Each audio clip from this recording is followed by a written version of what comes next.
You wanted the best.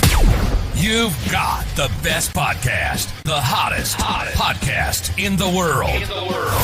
The Chris Voss Show, the preeminent podcast with guests so smart you may experience serious brain bleed. The CEOs, authors, thought leaders, visionaries, and motivators.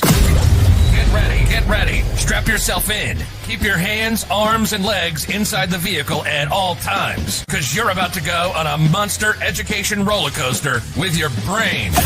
Now, here's your host, Chris Voss. Hi, folks. It's Voss here from theChrisVossShow.com.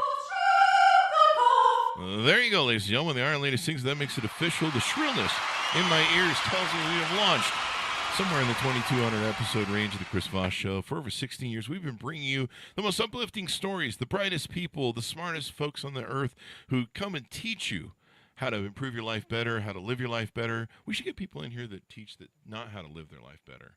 Like, some people need that kind of help. Some people are doing just fine on their own. There you go.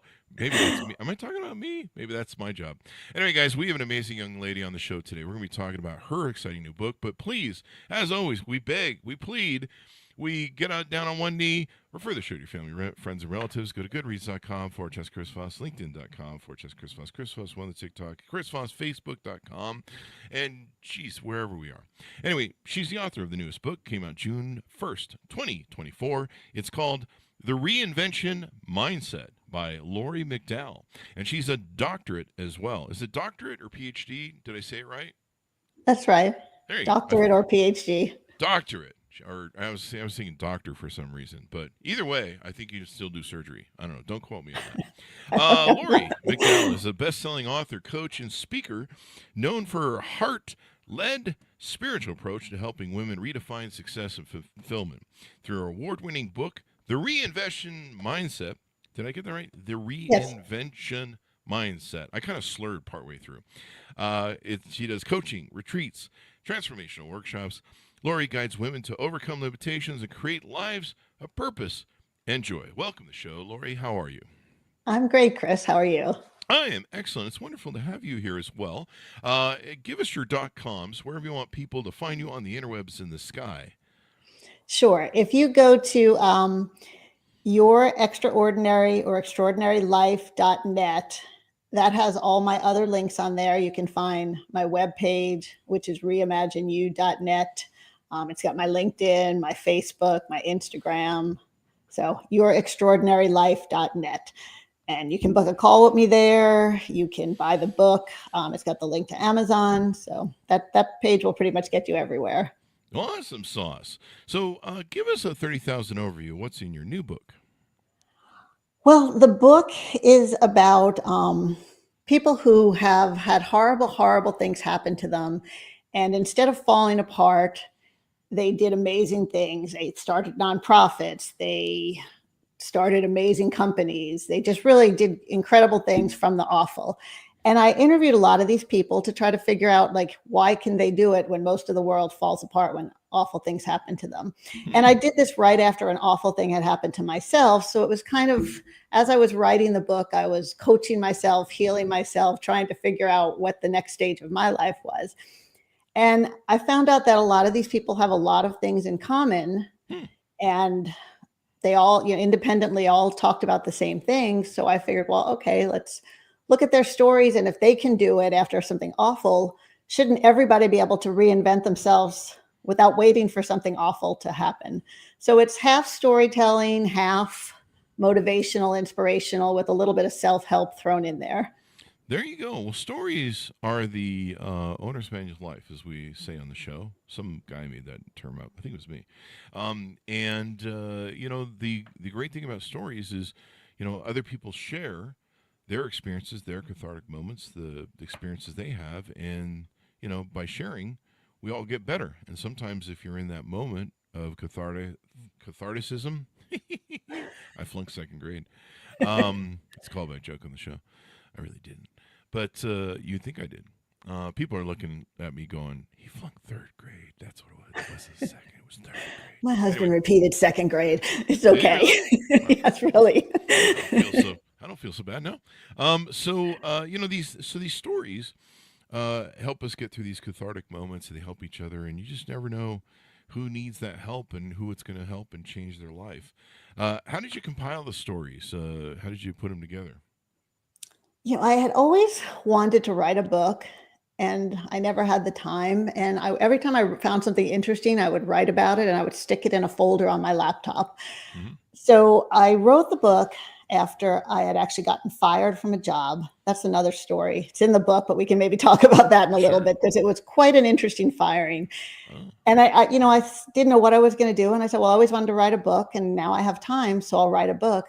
So I basically had stories I was compiling for years. And then I thought of other people who I knew that I had motivated me. So I asked if I could interview them. And I just went back from, stories through my life, people I knew, people I had met, books I had read, and put them all together.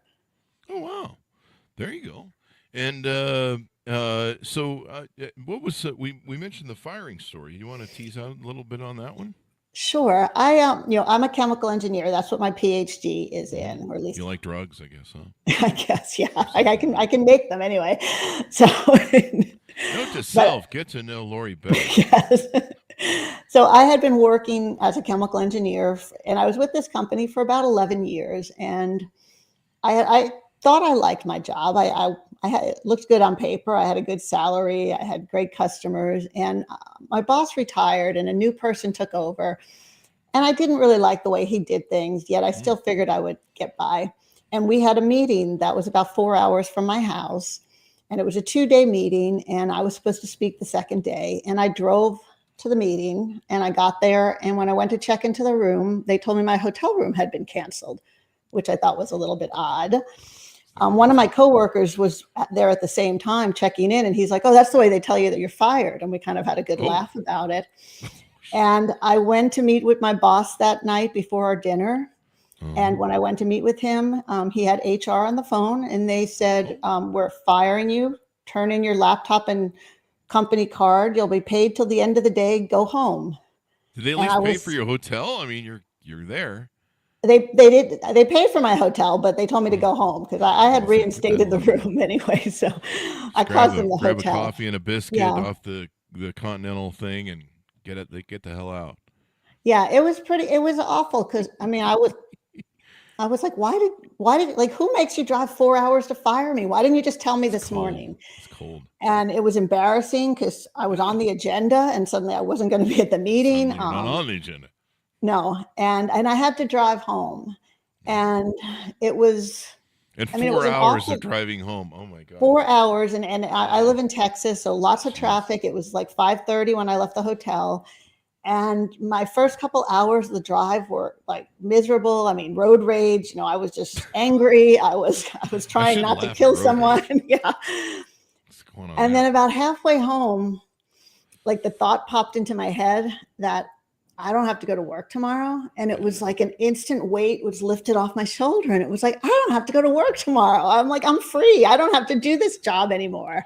Free at And I last. realized how much I hated the job at that moment. Mm-hmm. I did that 20 years ago. I drove home. Hey, if I have no job, and now I just live in a van down by the river. So I can't spell right. I don't know. It must be the lead in the water. So that's a great story. So what did you learn from that? How did you survive? Was there some other things maybe we missed on that? Well, luckily I had some savings and I figured out what I was going to do. I just realized I didn't want to have a job anymore. I didn't want to work for someone else where, you could have a job that was a good job and then something happens and suddenly they're firing you and telling you to go home. Because I was doing really well. I was the top performer in the company. I was the highest ranking woman. You know, it was a complete surprise. Mhm. But I guess I didn't agree with the new boss, so this was a way to say if I can go, anyone else can go. Wow. But I decided to write a book and to start a new business, and that's There kind you of what go. I did. Well, there's And the lesson, the proponent of it all, right? yeah, It gave you the opportunity to become an entrepreneur it and did. go your It own kind of way, do your own thing. You can fire your own self at the hotel. That's right. So I in my book I talked about how that's how I became an entrepreneur, accidental entrepreneur, really at 18. No one was when I was 18, it was like 500 years ago, and so people weren't walking around talking about being an entrepreneur, and they and so I got fired from McDonald's for having long hair. There was a ultra religious cult member in Utah who wanted me to cut my hair and not wear my satanic Van Halen concert shirts because Van Halen's clearly of the devil. And, other rock concert shirts, I don't know, Hall & Oates, right? Clearly the devil, too. And so, I mean, if anything's satanic, it's listening to Hall & Oates lyrics. I mean, if you really sit down and read the lyrics and then play them backward, it's like, here's my sweet saint in there. So just watch out, kids. Those Hall & Oates things. Elton John, too, but I can't say that legally, according to the lyrics anymore. Anyway, Elton John. That was not nice to Elton John. The Yellow Brick Road. You'd be surprised what's in there. Play it backwards. Anyway, so I got fired, and when I came home, my dad said, "What are you going to do?" Because back in those days, you left home at 18, and they had your bags packed at the door for you, and so I became an entrepreneur, and it changed my life. And now I'm some idiot with a mic and a podcast. So, wait, did this turn out right? I don't know. So tell us a little bit about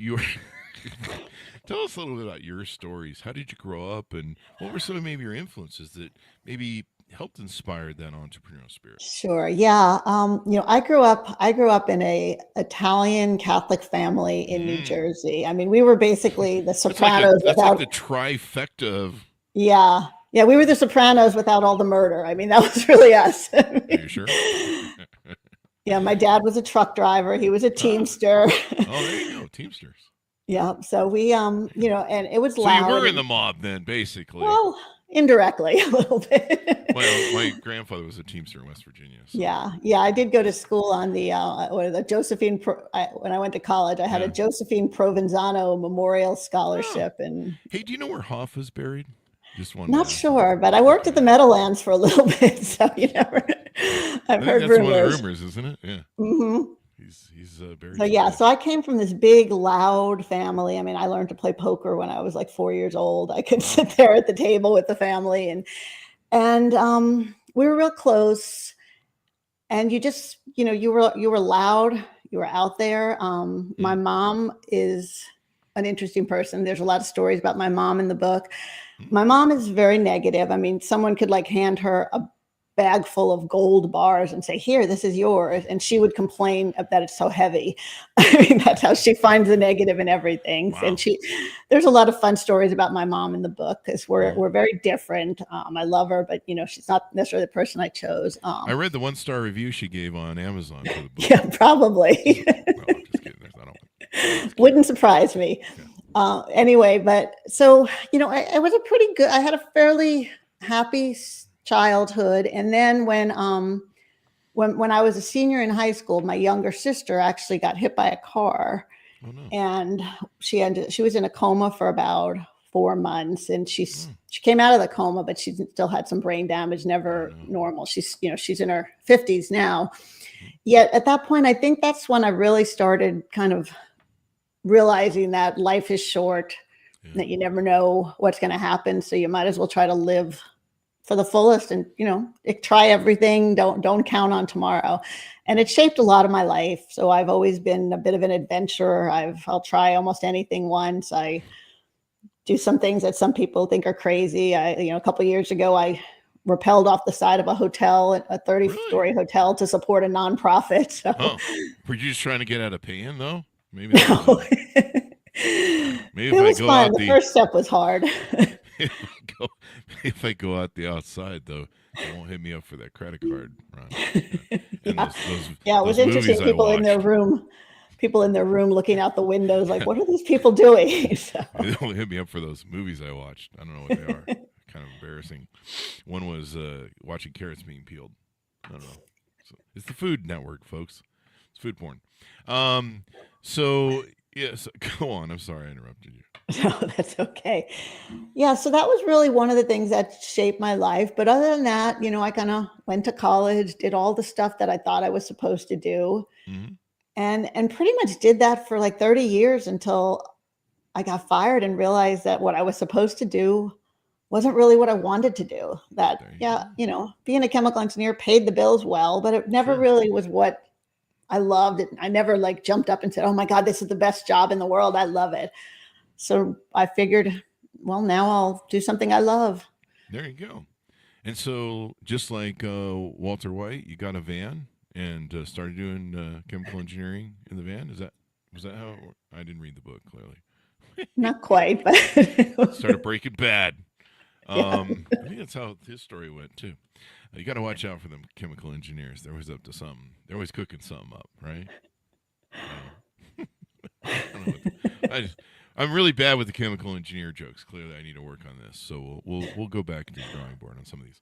So you write the book. You've got the book out. People are getting to share it and stuff. Tell us about some of the other stuff you do. I know you've got a few other websites we wanted to maybe play out, and maybe some things you want to offer people, et cetera, et cetera. sure. Yeah.